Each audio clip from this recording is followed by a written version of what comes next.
it do? Welcome back to the vlog. Welcome back to the channel. So what you saw there was really my neighbors kind of indulging me, if you will.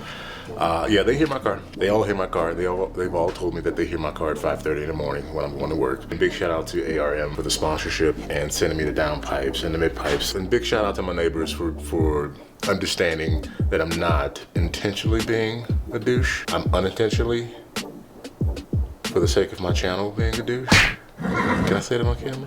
I don't know. As you see on the thumbnail, my car sounds like the RS7 Performance. It's loud. It gets spicy around 3,000 RPM. And like I said, this is because I've taken the X pipe off. So it completely changed the tone and the rasp, and I love it, but it gets spicy, Here's a cold start from inside the car. So check this out.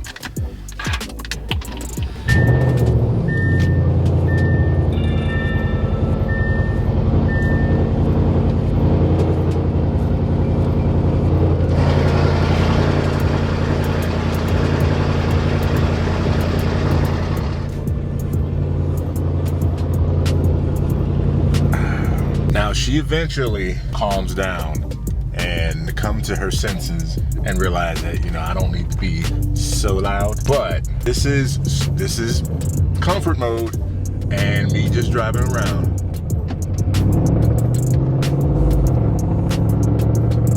Like, my neighbors love it. They absolutely, they know, I mean, the sound of my car is very distinguishable. It is unlike any other performance vehicle that's out. I see you, buddy. I see you. Hey, I see you.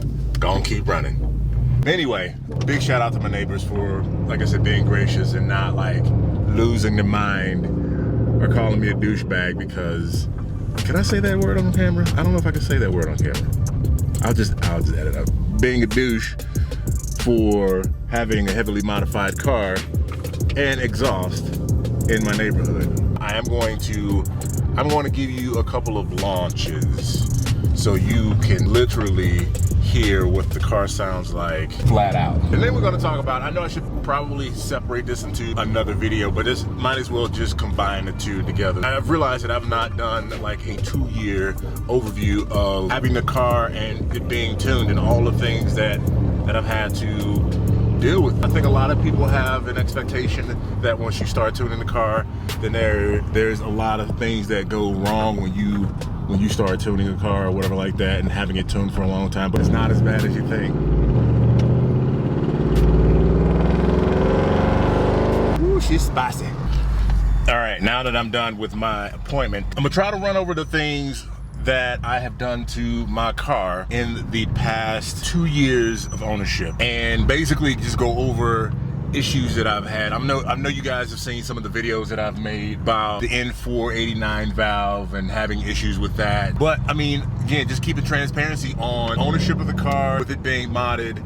Have I had any catastrophic failure? I'm gonna off the flip tell you, no. So the first thing that I'd done officially to my car was doing the exhaust. Now, exhaust is really not gonna play a factor in any kind of mechanical issues with the car. It's just gonna essentially change the sound, of course, you know. But that was the first thing that I actually did to 7 when I first got her. The second thing that I did is getting the dyno spectrum tuned. That completely woke the car up from stock setting. It was mind-blowing, you know, the untapped potential that's in this car that was just waiting to be unleashed with that tuner. And so big shout out to the dyno spectrum. No, I'm not sponsored by them. I gotta say that because a lot of guys think that I am. I wish I was, but I'm not. Third thing that I did was I switched tunes. A lot of guys don't know that. If you watch a lot of my if you watch my old videos on the journey to where I am right now, I did switch tunes from dyno spectrum to integrated engineering, and I kind of gave my overview of what I thought about the two tunes, you know, and I still get questions about that. I tested out integrated engineering stage 1 tune that offered 625 horsepower. It wasn't verified if it was wheel or if it was crank horsepower, but 625 horsepower, full E85 that you can actually run in the car. And I did couple that with their TCU tune. After I did my little review about what I felt about the tune, I did swap back over to dyno spectrum because for what I want to do with my car, incrementally build, dyno spectrum was the platform to go with. versus the integrated engineer where you're kind of in a box, unfortunately. After that, upgraded my turbos from the stock turbos to the Silly Rabbit Motorsports +4 turbos. So that, I would say, was best thing I ever done besides getting the tune through Dyno Spectrum. These Silly Rabbit Motorsport turbos are, I mean, I've not even really tapped into the full potential of what they can do. There are other things that are out there that will allow you to, I mean, send these things through the roof. But again, I'm on that slow crawl up because I want to run out of content. There's also, if you're looking for options, as far as if you don't want to go Silly Rabbit Motorsports, or if you want to go, let's put it like this, if you want to go Silly Rabbit Motorsports, there is the option of the Zonas that you can go with, which are the biggest ones that Silly Rabbit makes, or you can go turbo systems. They have the TS1s, which is the equivalent to the +4s, and then you have the TS2s, which are the equivalent to the Zonas.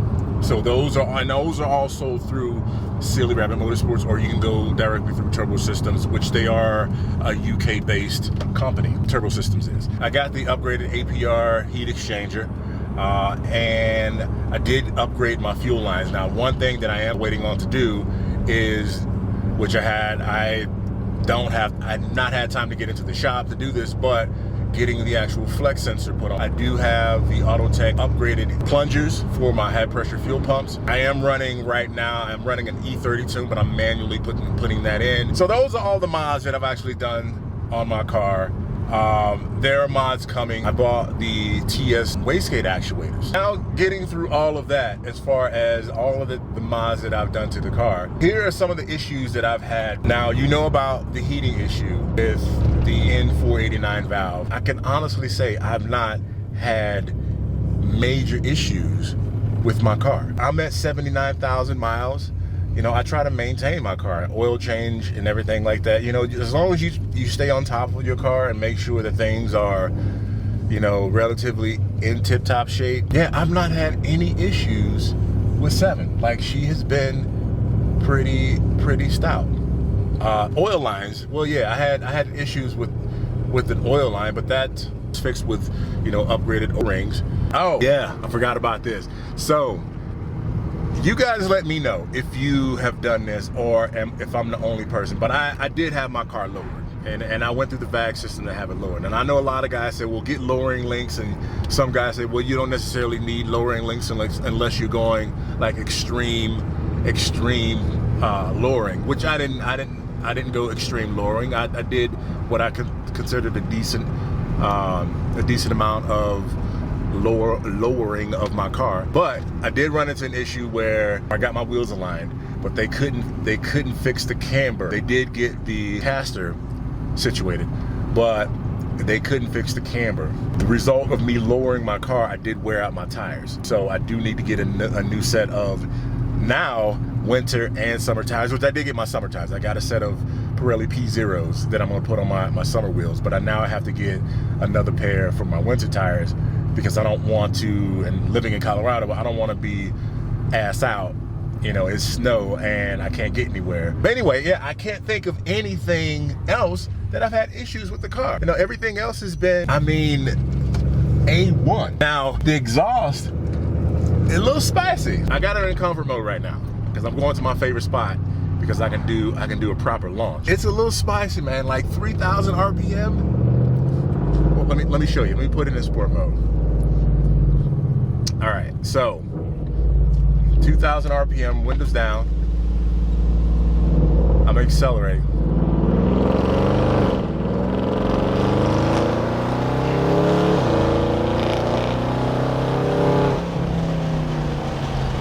I mean, oh, it sounds good, but it's one of those things where every now and again I wish I can tone it down a little bit, just a little bit. Let me show you what it sounds like. Hold on.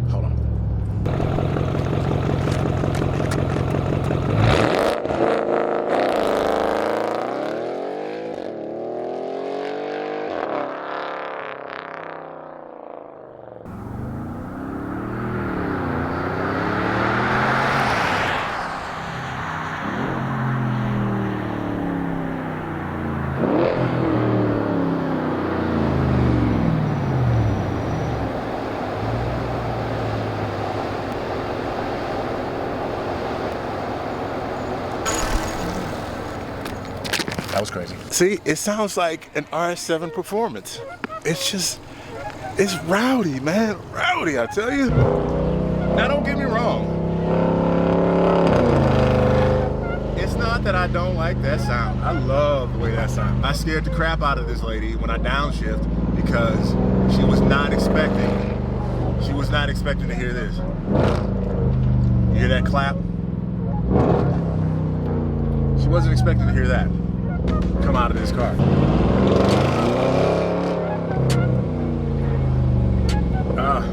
All I'm missing right now is the crackle tune. That's all I'm missing.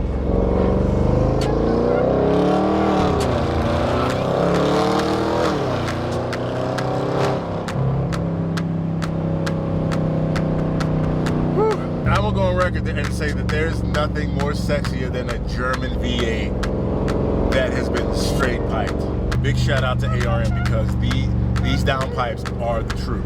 Like, I absolutely love the quality of these downpipes and their mid pipes. My car wouldn't sound like this without them. So use my promo code OMAR10 if you are looking to get into these downpipes and mid pipes.